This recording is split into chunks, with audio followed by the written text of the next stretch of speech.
Nous sommes toujours dans la partie configurer l'accès aux ressources et nous allons mettre en place une stratégie de cryptage, une stratégie de chiffrement. Le mécanisme s'appelle l'EFS pour Encrypting File System. Mettons-nous tout de suite en situation. Nous allons convenir ensemble que je dispose d'un ordinateur et sur cet ordinateur, j'ai deux utilisateurs. Un utilisateur qui va s'appeler Phil et un deuxième utilisateur qui va s'appeler Toto. Donc l'idée est simple, avec le mécanisme de protection EFS, je vais pouvoir en fait protéger les accès en signifiant que seul l'utilisateur Philippe, donc Phil, pourra utiliser ses ressources et que tous les autres comptes locaux connectés sur cet ordinateur ne pourront pas en fait accéder à cette ressource. Alors le mécanisme est très simple, dès lors où je vais activer le chiffrement, le mécanisme EFS va utiliser la clé privée de l'utilisateur Philippe pour générer en fait un algorithme de chiffrement, et c'est cet algorithme de chiffrement qui va en fait tout simplement protéger avec une clé, avec un certificat particulier, l'accès aux ressources de cet utilisateur. Donc ici sur mon disque C, je vais venir tout simplement créer un nouveau dossier que je vais appeler File. Dans ce nouveau dossier, je vais venir créer un document. Donc je vais faire tout simplement nouveau document. Alors je vais créer un document texte, je vais l'appeler test tout simplement, et je vais venir ici à l'intérieur en fait écrire EFS pour Encrypting File System.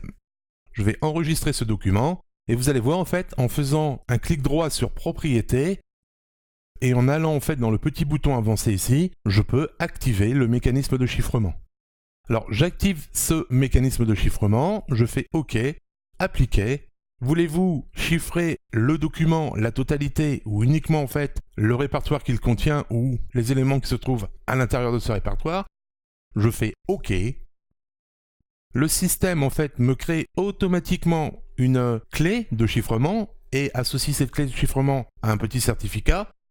Je vais le sauvegarder pour vous montrer en fait comment ça se passe.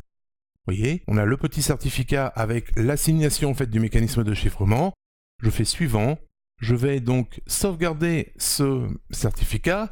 Je mets un petit mot de passe de protection sur ce certificat. Je fais OK, suivant. Je lui donne un petit nom de fichier, donc je vais l'appeler EFS file et je vais directement le sauvegarder. Voilà, le certificat est sauvegardé. Je referme cette petite fenêtre.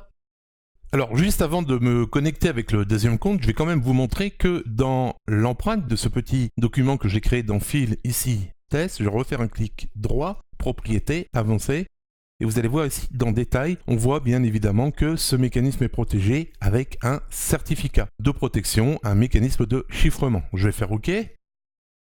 Donc je vais ouvrir une nouvelle session et cette fois-ci je vais utiliser le compte Toto. Donc je lance une connexion avec l'utilisateur Toto, donc le système demande l'ouverture de session.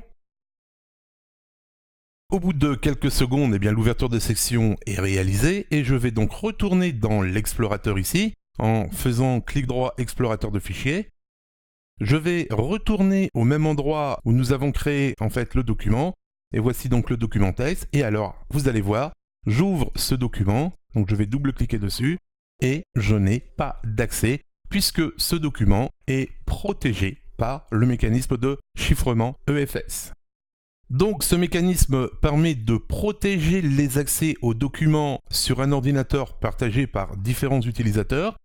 Le compte ordinateur mettant en place le chiffrement génère une clé privée et c'est cette clé privée en fait qui protège l'accès aux différents documents.